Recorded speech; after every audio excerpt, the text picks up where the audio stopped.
Did you know that the chemicals used in urinal cakes in high concentrations can actually produce intoxicating effects and are highly addictive? Well, now you do. How's it going, piss brick sniffers? Welcome back. My name is Chase. Let's talk about urinal cakes. Don't forget to huff those like, comment, and subscribe buttons because it helps more people see the video and in turn gives me more money because I'm a greedy bastard. As always, thank you so much for watching. Now let's get right into it.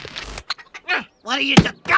A urinal cake! So what are urinal cakes and how do they work? Well, I'm sure most of you guys are already familiar, but for all 5 female viewers watching this video, urinal cakes are small solid blocks put in the bottom of urinals to stop the bathroom from smelling like piss. They're typically made of chemicals like paradichlorobenzene and naphthalene, the same chemicals used in mothballs that produce a scent when they are pissed on. They dissolve slowly with use, usually lasting a few weeks to a month, which means that every time someone takes a leak, a small amount of these chemicals are released into the air. The amount released in normal use is minimal and typically not harmful, but of course we're not talking about proper use here. PDB cakes are usually dyed pink in order to distinguish them from other types of urinal cakes, earning them the nickname pinkies online. We'll primarily be talking about pinkies here because naphthalene cakes are much less commonly seen today due to health concerns. PDB, when deliberately ingested or inhaled in large amounts, acts as a neurotoxin. It produces effects like impaired motor function, dizziness, confusion, and of course brain damage. I want to make it abundantly clear because some people really struggle to read in between the lines. This is not a recreational drug, this is a toxic chemical that can kill you. PDB dissolves into the brain's fatty tissues, causing oxidative stress and disrupting nerve signaling. MRI scans show damage to areas of the brain like the corpus callosum, leading to symptoms such as altered mental states, motor deficits, cognitive decline, with chronic use even able to cause irreversible brain damage and even death. Needless to say, the effects of PDB aren't very well studied because scientists aren't having people sniff a bunch of piss bricks or mothballs so they can see what happens. What we do know is that it causes feelings of dizziness, confusion, and nausea, and for some reason it's highly addictive. Theoretically, inhaling extremely high concentrations of these vapors in an enclosed environment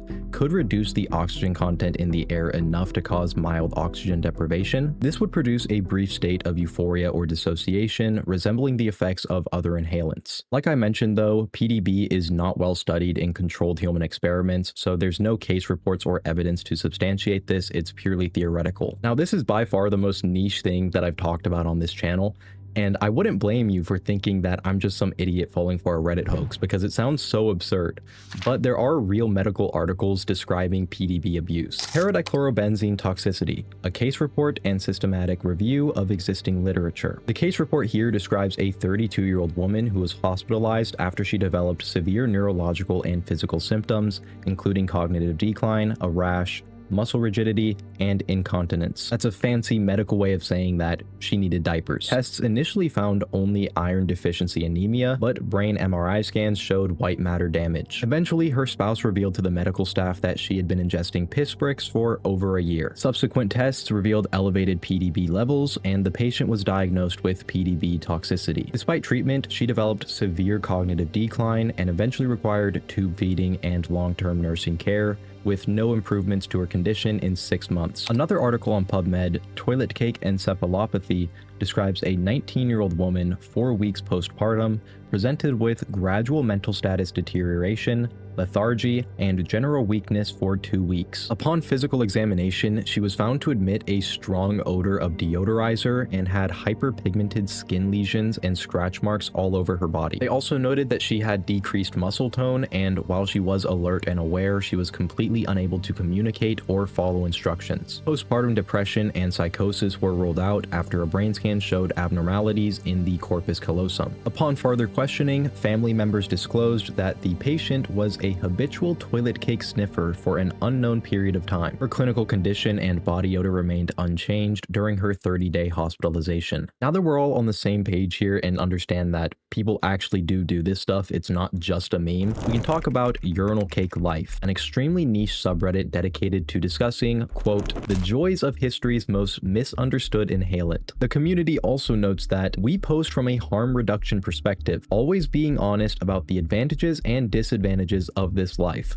Puck safely. Like I said, it is a very small community, but it still gets hundreds of people visiting it every week to discuss their love or hatred of piss bricks. The reason I started with the PubMed articles before going into the subreddit is because it's extremely hard to say definitively how much of what this community consists of is satire. There's no question a lot of people memeing it, but it is a real thing, and I have no doubt that some of these people are being genuine. And you can see this firsthand just scrolling through the sub. Every once in a while, you'll stumble across a post that'll make you consider, are all of these people just joking, or are some of them being serious? Like this post from 2021. So I can't tell if you degenerate fucks are joking or what, but after seeing a few genuine trip reports here and on other subs, I decided to try it for myself. I bought 2 packs, 6 cakes total, at a building supply store. I put them in a plastic bag first, but it seems like it was kind of turning the plastic lining soft and weird, so I found a paper bag instead, sat back by my computer, and gave it a few big huffs. Not much happened at first, but after maybe 45 seconds, I started feeling an energetic and very tactile buzz,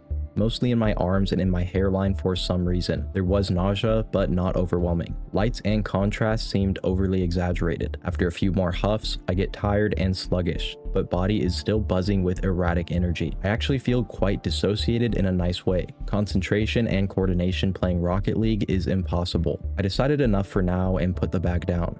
But there you go.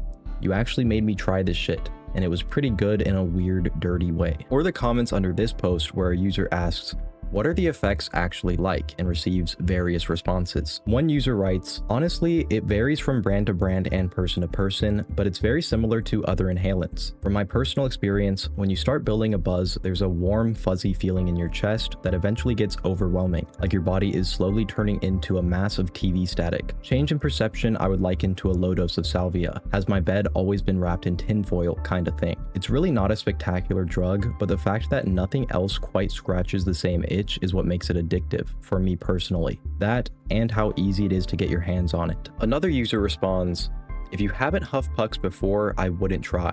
They're extremely addictive. Depending on how much you huff, the effects are pretty different. A few huffs usually gives a tingling body high, and on the higher end hallucinations, but also dissociation, similar to a Xanny. So while there are a lot of people on here that are LARPing, every once in a while a true pucker does reveal himself. Now typically at the end of the video we read some trip reports, but because this is such an obscure subject, there really aren't that many trip reports that can be found online outside of the subreddit. Nevertheless, we're gonna read a few of them, and you guys can decide for yourself if you think that this was written by a LARPer or a true pucker.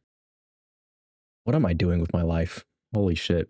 Before we go any farther, I'm super excited to tell you guys about this video's sponsor, FlexiSpot. It should come as no surprise that, like most people these days, I spend a lot of my time online.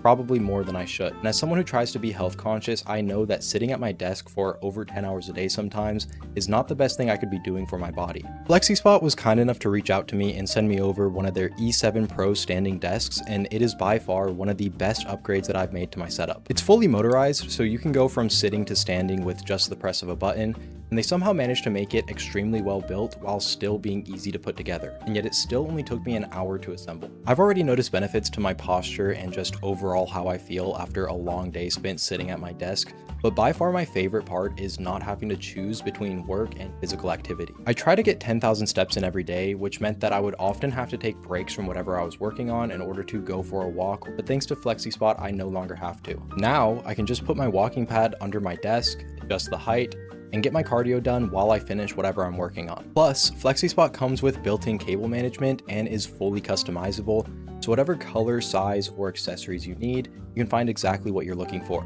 I personally went with the black frame and dark bamboo top, but there's a wide variety to choose from. FlexiSpot is currently running their Black Friday sale with discounts of up to 80%, their biggest ever, and there's even a chance to get your order 100% free. They offer a wide range of standing desks and ergonomic chairs to fit every need, and they even provide great budget options like the E7.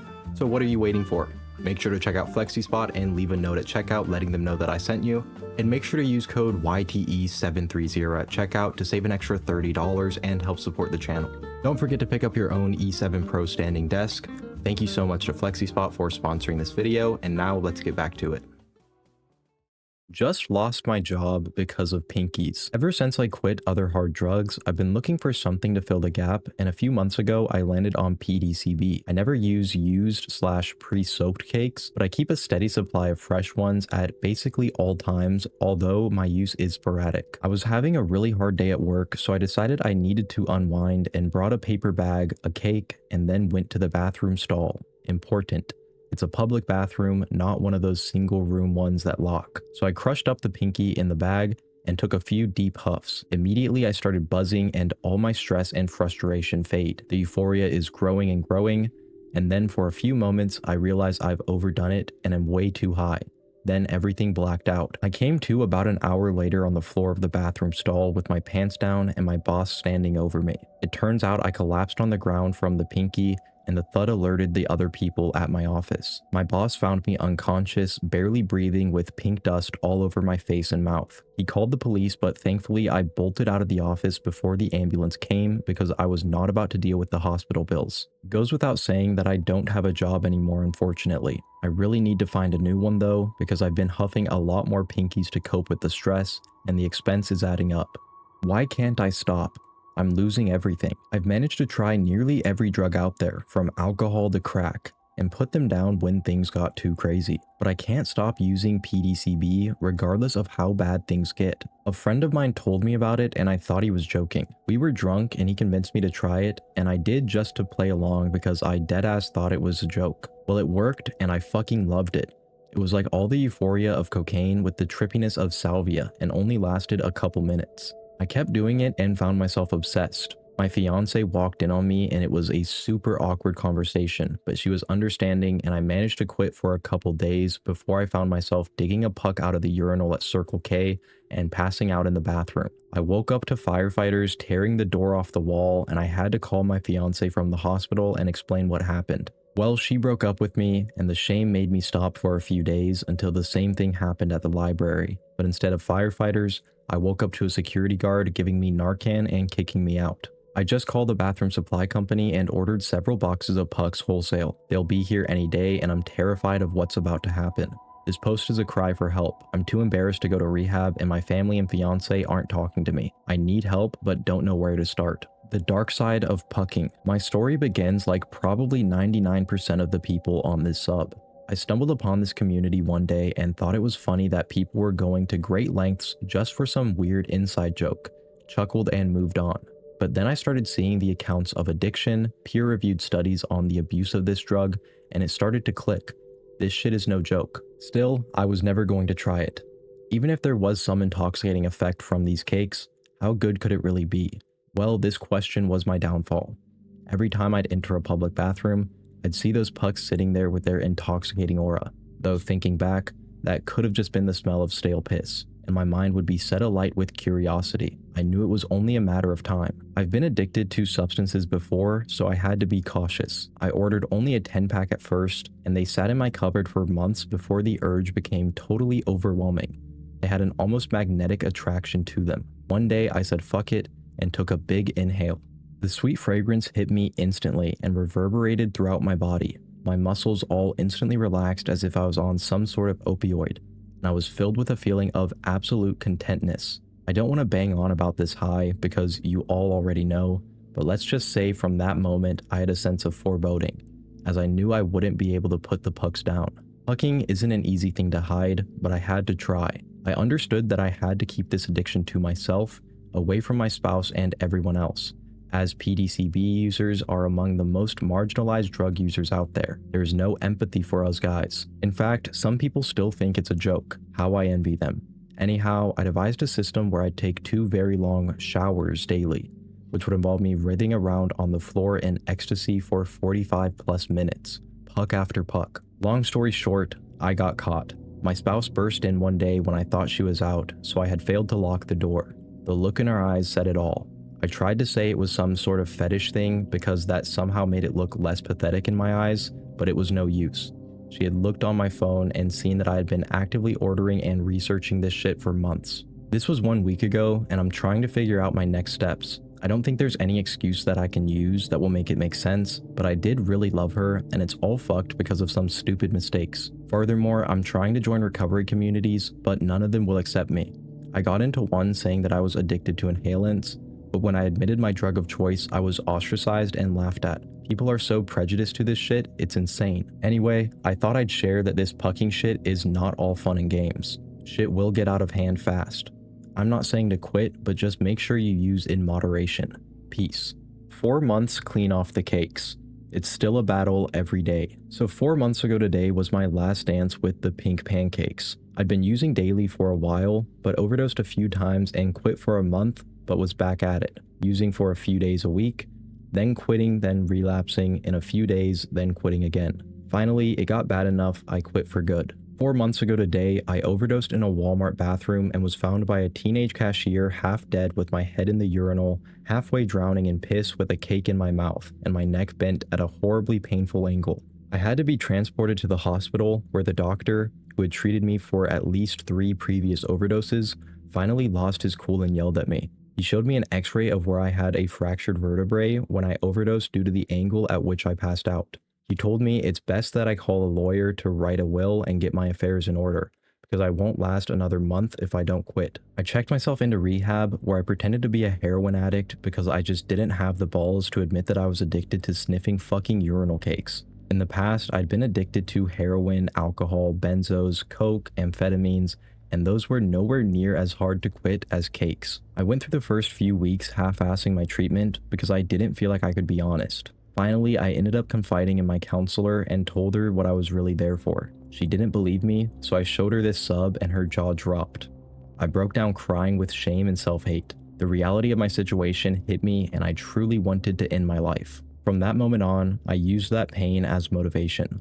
I finally opened up to my fellow clients and was surprisingly accepted, but a few either didn't believe me or made fun of me. And a few also went to the bathroom and tried it for themselves. One overdosed and had to be taken to the hospital, and fortunately he survived, but he ended up beating me up pretty bad when he got back because he blamed me. One client even left to pursue his new addiction to pinkies. Finally, the administration caught on and swapped out the cakes for the non-abusable kind, which was a miracle because it removed the temptation for me every time I used the bathroom. I have no idea how I managed to not use those pinkies while in treatment, but I guess deep down I was just done. I wanted my life back. I graduated treatment and my counselor gave me some great tips to stay sober. For example, I no longer use public bathrooms, but instead I carry a bottle to pee in when I'm out and about. So I'm not exposed to the cakes. But it's still a battle every day. I don't know why, but cakes have a hold on me that no other drug does. I still get cravings so strongly that my skin crawls. I can taste and smell cakes when they're not there. I have a strong urge to chew on anything puck-shaped, which I placated with butterscotch candy whenever I get an urge. It's crazy. I found this sub and thought it was a joke, and one night I got drunk and tried it just to be a dumbass, and it, unfortunately, is not a joke. That first high was unlike anything I've ever done. It felt like the feeling I'd been looking for my entire life. Like my entire life, I've just been walking around with a hole in my soul, and pinkies filled it. Nothing can mimic that feeling. Not sex, not heroin, not love. Nothing. Pinkies trumped it all, and that's why staying away from them is so fucking hard. Once you feel something that divine, how are you supposed to turn your back on it? My life is better today, but that feeling of emptiness, of longing and nostalgia has not gone away. Before I tried pinkies, I never knew something was missing in my life, but now it's all I can think about. That emptiness I've always vaguely felt is so much more intense now. It feels like pinkies filled me up, and now I'm even more empty than before. But I had to make the choice. Do I continue and die face down in a Home Depot bathroom, or do I live with a hole in my soul? I chose the latter. Sometimes it hardly feels like a life at all, but I have to have faith that one day I'll wake up and feel okay. That's all for this video, puckers. Like I said, the trip reports are pretty scarce, but I hope you enjoyed nonetheless, and as usual, I'll see you in the next video. Peace.